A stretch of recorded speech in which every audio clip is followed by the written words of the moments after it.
Şimdi şu üzerinde bulunduğum işte yıkık evde Hüseyin Gök isminde bir akrabamızındır. İşte bunlar da o tarihin mağdurlarındadır. Onlar da burada göç etmek zorunda kaldı. Herkese göç etmek için çok kısa süre verilmişti. 2 gün ya da 3 gün içinde kendi evlerini terk etmeleri istenmişti. Ve insanlar hiç bilmedikleri adrese doğru evlerini yükleyip evlerini terk etmek zorunda kaldılar. İnsanlar yıllar boyunca köyüne geri gelemedi. Bizler yıllarca köye geri gelemedik. Mezarlarımızı işte gördüğünüz gibi biraz önce çekimi yapıldı. Mezarlarımız tahrip olmuş, yıkılmış, bombalanmış bazı yerler. Köyümüzün tüzel kişiliği kaldırıldı. Şimdi tüzel kişiliğinde sonra tamamen zorla kimlik bilgilerimiz değiştirildi.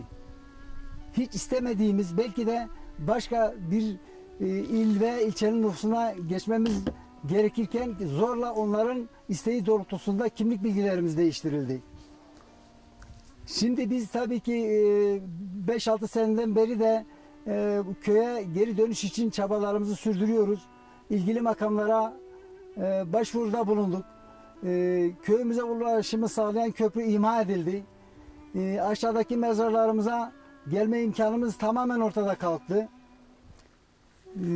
Bugüne kadar bu çabalarımıza da olumlu bir yanıt verilmiş değildir. Biz tabii ki yetkililerden bu mağduriyetin giderilmesi için köyümüze yol ve köprünün yapılmasının zaruri olduğunu, zorunlu olduğunu, geri dönüş yapmamızın ancak bu köprünün yapılmasıyla mümkün olacağını ifade ettik.